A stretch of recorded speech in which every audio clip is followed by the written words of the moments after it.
ating ipagkumpara itong kuha ng flock thermometer or mini IR thermometer saka itong digital na to. So try natin kung pareho sila ng reading, kung sino dito yung tag din accurate. 7 point.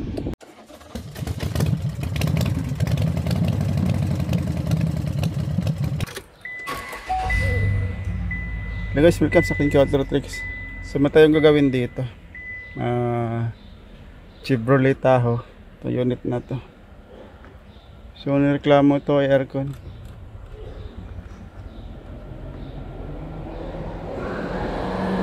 Mainit daw, lumalamig.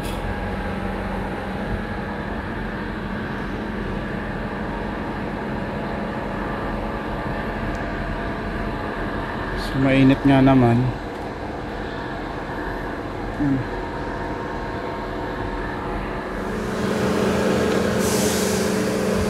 So salangan ko ng gauge. Bago yung bago yung compressor bago yung isi compressor. Kailangan ko ng manifold gauge natin kung may freon ng refrigerant. Meron.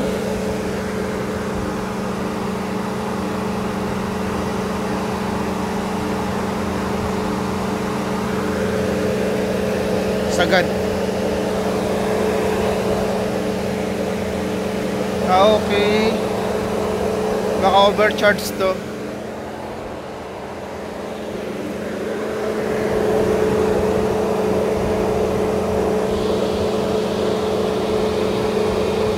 Baka overcharge. Yan ah.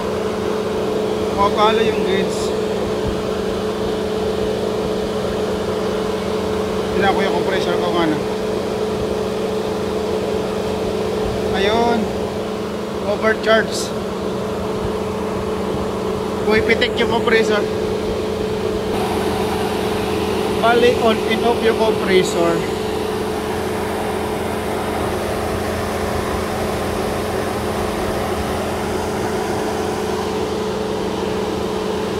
Yan na.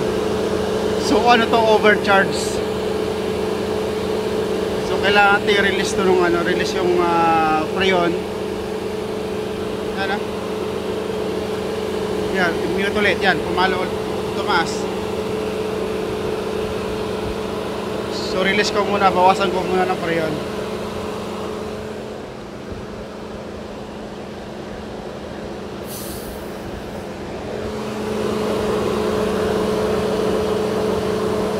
Bawasan ko ng konti. Dandaan ko siyang bawasan hanggang sa kung tuloy-tuloy na yung ikot ng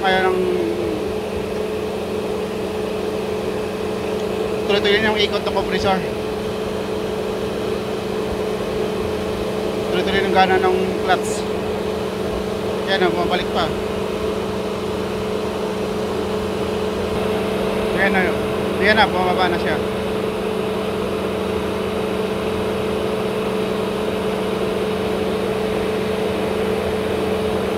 Bago yung compressor bago palit yung compressor. Overcharge. Naparaming karga nila. Yan, bumaba. Yan, kumalma na yung kumalma na yung solari. Yan. Tuloy-tuloy na yung engines ng compressor, ng clutch.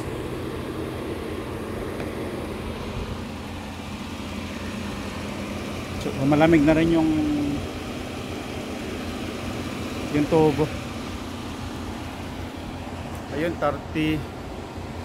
Yung kids 31.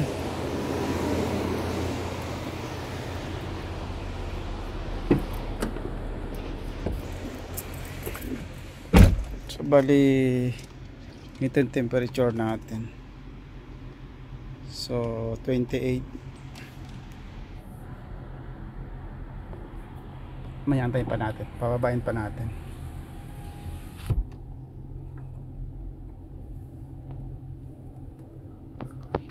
Basta yung likod.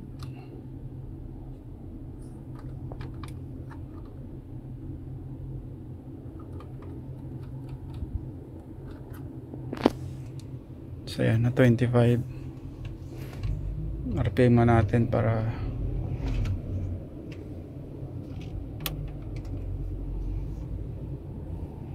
so 22.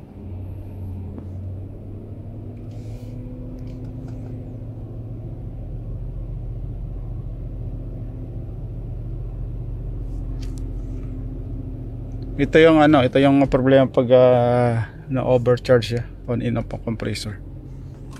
So okay na yung lamig. So 20, 19,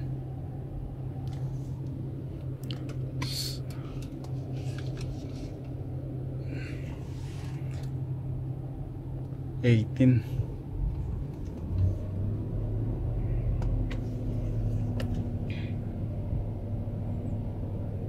Outside temperature 39. Init sa labas.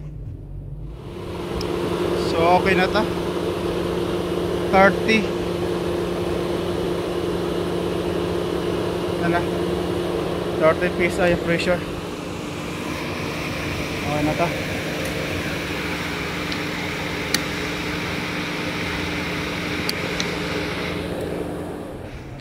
Ito yung labig natin, 9.3. Iwan ko lang kung bababa pa ito.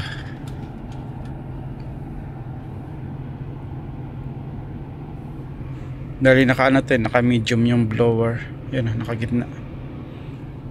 9.3.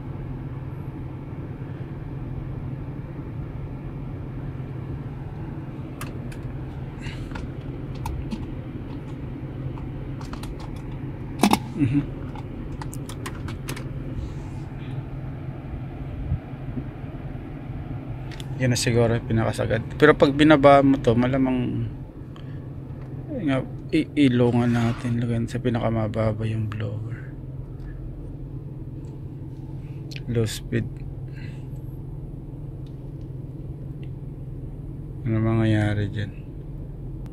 Hindi naman nagbago.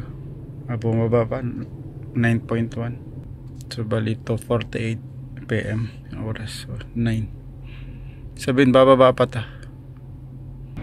So bala yan 7. Naka medium yung blower natin. 7 degrees Celsius. So yan na yung sagad nya. So bababa pa yan pag tumatakbo. Pag tatakbo itong sakyan na to. Ating ipagkumpara itong kuha ng flock thermometer or mini IR thermometer saka itong digital na to. So try natin kung pareho sila ng reading, kung sino dito yung tag din accurate.